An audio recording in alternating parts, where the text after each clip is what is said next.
নমস্কার বন্ধুরা, কিচেনে আমাদের সকলকে স্বাগত। আজকে আমি বানাবো আলু পালমের একটা সম্পূর্ণ নতুন ধরনের রেসিপি। তার জন্য আমি এখানে ২ টো আলু ছাড়িয়ে নিয়েছি। এক বান্ডিল পালম নিয়েছি। পালমগুলো আমি যতটা পারবো ঝিরি করে ১ম এ কেটে নেব।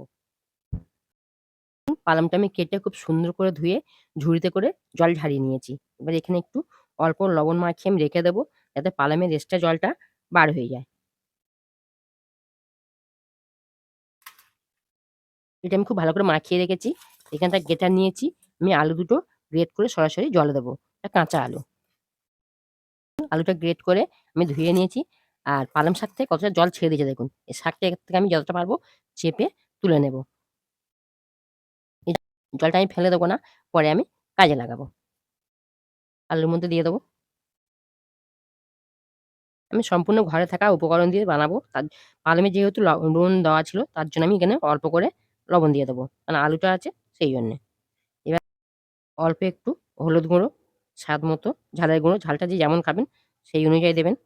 এবার দেবো আদা বাটা, ধনে বাটা, জিরে বাটা, আর দেবো অল্প একটু চাট মসলা। চাট মসলার পরিবর্তে আপনারা আমচুর পাউডার দিতে পারবেন।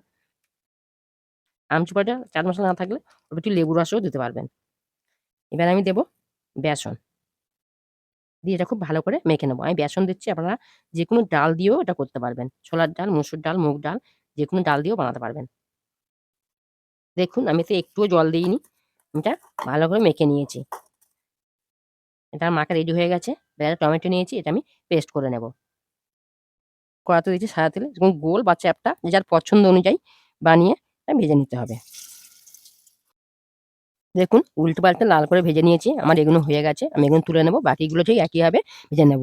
আর এগুলো মিডিয়াম আঁচে ভাজতে হবে। তা নাহলে ভেতরটা কাঁচা থেকে যাবে। দেখুন সব কটা আমার ভাজা হয়ে গেছে। ওই তেলের মধ্যে আমি দেব ২ টো শুকনো লঙ্কা, গোটা গরম মসলা, লবঙ্গ, এলাচ, দারচিনি।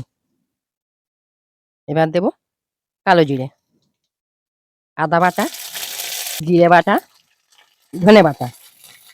এটা আমি ভালো করে কষিয়ে নেব। এবার দেব টমেটোর পেস্ট। যতক্ষণ না আদা আর টমেটোর কাঁচা গন্ধ যায় ততক্ষণ আমি এটা কষিয়ে নেব। এবার দেব অল্প একটু হলুদ গুঁড়ো, অল্প একটু ঝালের গুঁড়ো।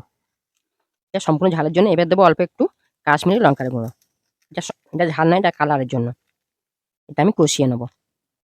দেখুন মসলাটা খুব ভালো করে কষানো হয়েছে। মশলা থেকে কত সুন্দরভাবে তেল ছেড়ে দিয়েছে। এবার আমি দিয়ে দেব, আর মশলা দেখুন দানা, দানা ভাব এসে গেছে। মশলাটা আমার রেডি হয়ে গেছে। এবার আমি দিয়ে দেব পরিমাণ মতো জল।